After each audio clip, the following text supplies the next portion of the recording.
खूब बढ़ाएगा। तो फिर अब आलू को कैसे लेंगे? आपने उबालने के लिए भी मना कर दिया। कुकर में आप आलू को उबालते हैं, यदि आपके ऊपर लोड ना पड़े तो आप किसी पात्र में आलू को भूनिए। आपके घर में यदि चूल्हा है तो राख में उसको भूनिए, नहीं तो पात्र में भी बिना पानी डाले हुए उसको भूना जा सकता है। जिस आलू को भून करके बनाया जाता है ना वो वजन बढ़ाता, ना वो डायबिटीज बढ़ाता। और यदि आप सुनिए, ये फिर स्वास्थ्य के लिए बहुत ज्यादा लाभदायक हो जाता है।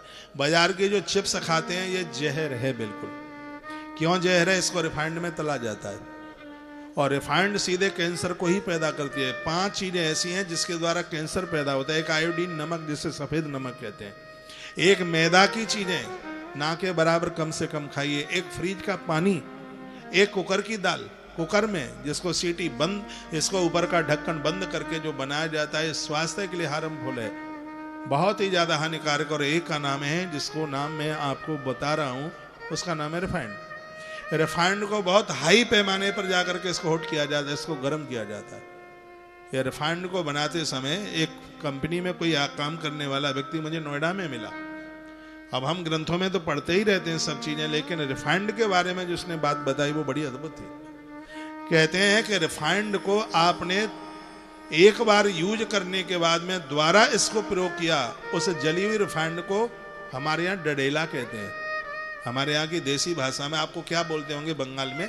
जो एक बार उसको कढ़ाई में यूज कर लो फिर उसको क्या बोलेंगे? इसलिए मैं माताओं को कहता हूँ कढ़ाई में उतना ही डालिए जितनी जरूरत है। एक बार जलाने के बाद में ये घी बिल्कुल जहरीला बन जाता है। ये स्वास्थ्य के लिए बिल्कुल हानिकारक है। और ऐसी बहुत कंपनियां हैं, बहुत होटलें हैं जो रिफाइंड को एक बार यूज करने के बाद दोबारा यूज नहीं करते, बाजार में सस्ते रेटों में बेच देते हैं। और चौराहों पर खड़े हुए लोग और उस रिफाइंड को यूज करते हुए तला कर आपको समोसा खिलाते हैं और आपको तमाम चीजें वो खिलाते हैं। वो जली हुई रिफाइंड ये कैंसर को पैदा करती है। यदि आप रिफाइंड यूज भी करते हैं तो कढ़ाई में इतना डालिए कि जिसको द्वारा से यूज प्रयोग में न लेना पड़े, उतना ही उसको डालिए। ये डडेला, ये जली हुई रिफाइंड स्वास्थ्य को मार डालेगी, किसी काम का नहीं रहने देगी। इसलिए अपने स्वास्थ्य का इतना ध्यान रखिए। सर्दी का समय, हफ्ते में 15 दिन में आप एक बार मेथी दाने की सब्जी बना करके खाइएगा। स्वास्थ्य के लिए इतना वरदान है, मैं गारंटी के साथ कह सकता हूं, जो धनिया, हरे धनिये की चटनी खाएगा उसकी खोपड़ी गंजी नहीं होगी, उसके बाल नहीं गिरेंगे। धनिया का रस निकाल कर रात को बालों में लगा करके सो जाओ, सुबह फिर नहा लो, धो लो, बाल धो लो, बालों में चमक आएगी, बाल टूटेंगे नहीं, दो मुंह नहीं होंगे। इतना बड़ा प्रभाव है धनिया। इतना, मैंने एक दिन 5-6 तरह के भोजन, पता नहीं यहाँ कहा मैंने बताया, उसमें एक ले का मतलब चटनी रोज चाटिए, चटनी रोज खाइए, भले थोड़ी ही लीजिए। ये स्वास्थ्य के लिए बहुत लाभदायक है। आज मैंने 12:30 बजे से 1 बजे के प्रोग्राम में मैंने बोला है। मुझे कोई बहन बोल रही थी, ये रखिया, यही नाम है, आपने बोला था कि पानी पचता नहीं है। और भी बहुतों की समस्या है। पानी तो बदलता ही है, हर जगह जाओगे, हर 200 किलोमीटर पर तो पानी, 200 तो ज्यादा ही बोल गया हूं, पानी बदल जाता है, भाषा बदल जाती है, कल्चर बिल्कुल बदल जाता है।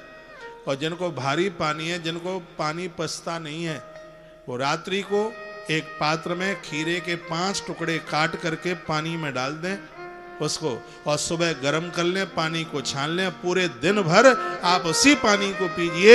यदि आप बीमार हो जाएं तो चैलेंज है इस बात का। आप इसको यूज तो आप करें, आयुर्वेद गलत हो ही नहीं सकता, ये जिंदगी बचा लेगा, ये प्राण बचा लेगा। बहुत लोग तो मुठक्का भर भर के गोलियां खा रहे हैं, जो लोग नहीं मर रहे थे दवाई ने मार डाला उन्हें। और ये, इसको मैं औषधि तो कही नहीं सकता, ये तो जानलेवा है, लोगों के प्राण लिए जा रहे हैं। इसलिए इससे बचिए और अपना ध्यान रखिए। आइए मैं आगे के लिए बढ़ रहा हूं। एक बार जयकारा लगाइए, बोलो भक्त वत्सल भगवान की जय हो। जय हो। 8 दिन में, 15 दिन में एक बार उपवास कीजिए। उपवास करने से स्वास्थ्य बेजोड़ होता है, अद्भुत होता है। डकारें नहीं आएंगी, खट्टी डकार नहीं आएंगी, पावर बढ़ जाता है व्रत करने से। उपवास करने से शक्ति बढ़ जाती है। उपवास का इतना बड़ा फायदा है, हफ्ते में 15 दिन में एक बार आप उपवास करें। लेकिन ऐसा नहीं उपवास आपने करा, 250 ग्राम कूटू खा गए, 100 ग्राम सिंगाड़े की लपसी खा गए और कद्दू और पता नहीं क्या क्या, आगरा का पेठा और मालूम नहीं क्या क्या खा गए आप, काजू इतना खा गए, पिस्ता बादाम सब, बादाम का हलवा गपच बना दी उसने अंदर बैठ करके, ओ इतना खा गए। फिर कहते हैं कि हमने किया है वो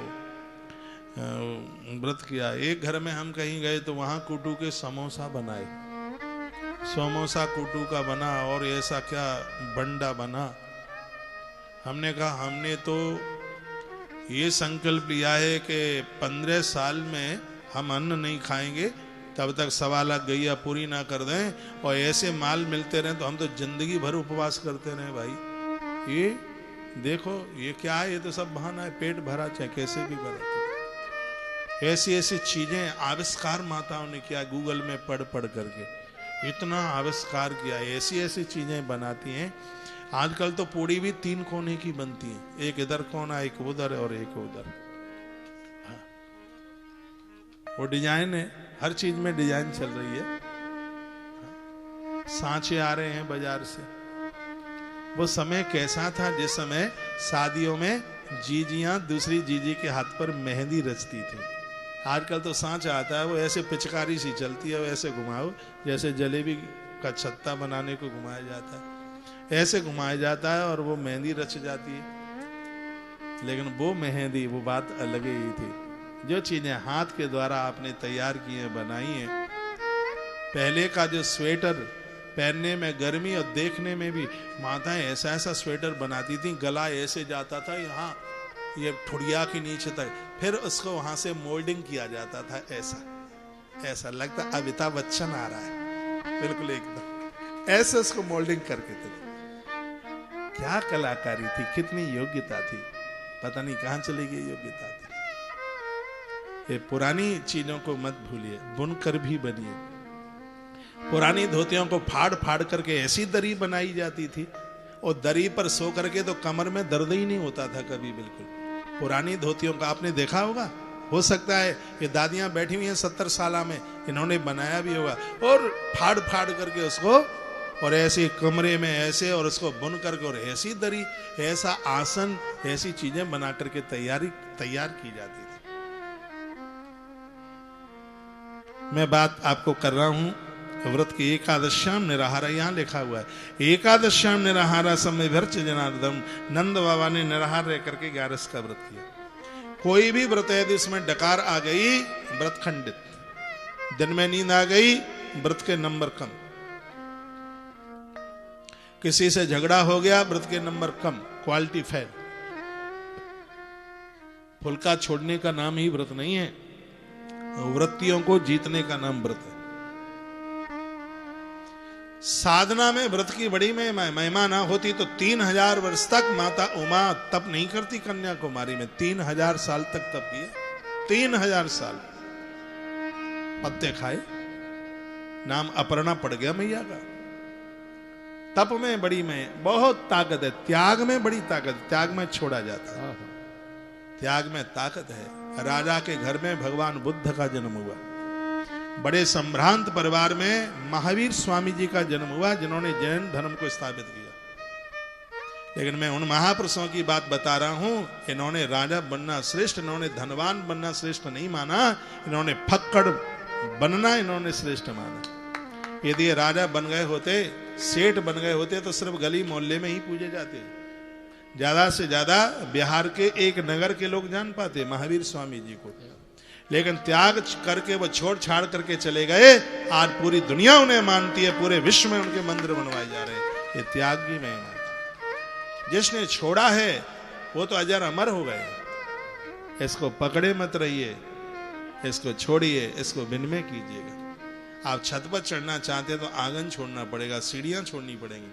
और आप ये कहें कि एक टांग हमारी आंगन में बनी रहे और दूसरी टांग ऊपर पहुंच जाए, तो यह संभव नहीं है। जिसे ऑक्सीजन चाहिए, जिसे कार्बन डाइऑक्साइड छोड़नी पड़ेगी, वो ये कहे कि ऑक्सीजन ले लूं, कार्बन डाइऑक्साइड न छोड़ूं तो राम नाम सत्य हो जाएगी। जो लेना ही चाहते हैं, प्रकृति को देना नहीं चाहते, उनकी जल्दी राम नाम सत्य होती है। अपना नाम, यश, मान, सम्मान चाहते हैं तो त्याग की भावना होनी चाहिए। 3-4 जनों का मैंने नाम बता दिया आपको। इन्होंने राजा बनने में अच्छा नहीं समझा, इन्होंने सेठ बनने में अच्छा नहीं समझा, इन्होंने फक्कड़ बनने में अच्छा समझा। सब त्याग तूग करके आ गए, छोड़ छाड़ करके आ गए। त्यागने में आनंद है, त्याग में, छोड़ने में आनंद है। आप कितने भी बड़े धनवान बन जाना, कितने भी बड़े धनवान बन जाना, लेकिन मानचित्र में देखा जाओगे तो छोटा सा बिंदु, वो कौन सी बंगाल की खाड़ी, इतना सा लटक रहा है भारत के मानचित्र में नीचे से, लौकी की तरह, इतना सा। तो यहाँ ऐसे ऐसे धनवान हुए हैं, ऐसे ऐसे धनवान आए, कहां कौन सी लिस्ट में नाम आने वाला है। और एक बात मैं बोलूंगा, भगवान का भजन करोगे पूरी दुनिया में नहीं, ब्रह्मांड में नाम हो जाएगा। पैसे वाले में नाम नहीं होने वाला, लेकिन भजन करोगे, पूरे ब्रह्मांड की बात कर रहा हूं, धरती की नहीं, पूरे ब्रह्मांड की बात कर रहा हूं, नाम हो जाएगा। त्याग की भावना रखिए, कुछ छोड़िए। व्रत का मतलब है छोड़िए। क्या छोड़िए? राग छोड़िए, द्वेष छोड़िए, लड़ाई छोड़िए, झगड़ा छोड़िए। एकादशी का व्रत किए और 11 दोष नहीं छोड़े तो क्या होगा एकादशी का व्रत करने से?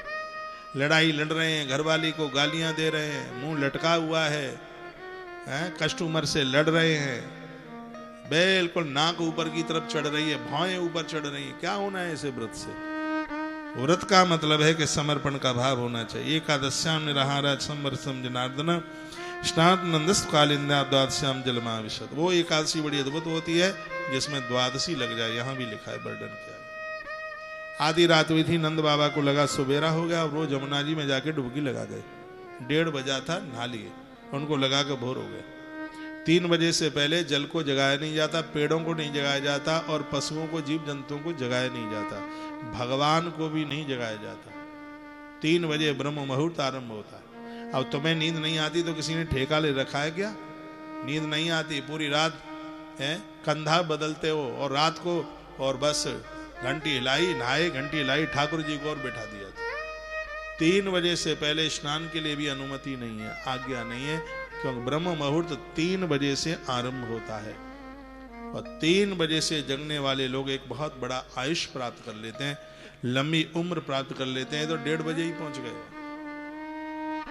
तो वरुण भगवान ने कहा, अपने अनुयायियों को कहा कि देखना इसकी किसकी हिम्मत है, यमुना के जल में किसी ने प्रवेश किया इस समय।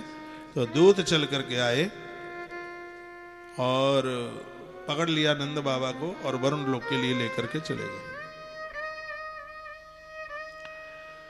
इधर क्या हुआ, कई दिन हो गए, 3-4 दिन हो गए, नंद बाबा का पता नहीं। ब्रजवासियों ने कहा कन्हैया बाबा कहां चले गए? कृष्ण बाबा को ढूंढने को गए, वरुण लोक पहुंच गए। वरुण देवता ने आरती उतारी, अद्दमे निवृतो देहो तेई वार्तो दिगत प्रभु तत्पाद भाजो भगवान न बापू परमत भन। प्रभु आज मेरा ये शरीर धारण करना सफल हो गया, आज मुझे संपूर्ण पुरुषार्थ की प्राप्ति हो गई, क्योंकि मैंने आपके चरणों का दर्शन कर लिया। भगवान आप आदेश करते मैं ही मृत्यु लोक आपके दर्शन करने को आ जाता, आपने कष्ट क्यों उठाया? सामने बंधे हुए पड़े थे नंद बाबा। तो भगवान बोले वो सामने जो बाबा जी हैं वो मेरे बाबा हैं, और आप इन्हें पकड़ करके क्यों लाए? वरुण देवता थर थर कांपने लगे। जिसका बेटा भजनानंदी होता है, सगरे देवता थर थर कांपते हैं, जिसका बेटा भजनानंदी हो जाए। हाँ, सामने खड़े हो जाते हैं आके, हमसे मांगो तुम्हें क्या चाहिए? पुत्र का धर्मार्थी बनना कितना बड़ा पुण्यदायक है। कहते हैं कि यदि कोई नरक में पड़ा है वहां ऊपर, इस मृत्यु लोक में, यदि उसके कुल खानदान में कोई अच्छी संतान पैदा हो गई है तो भगवान नारायण गरुड़ को कहते हैं अपनी पीठ पर बिठा कर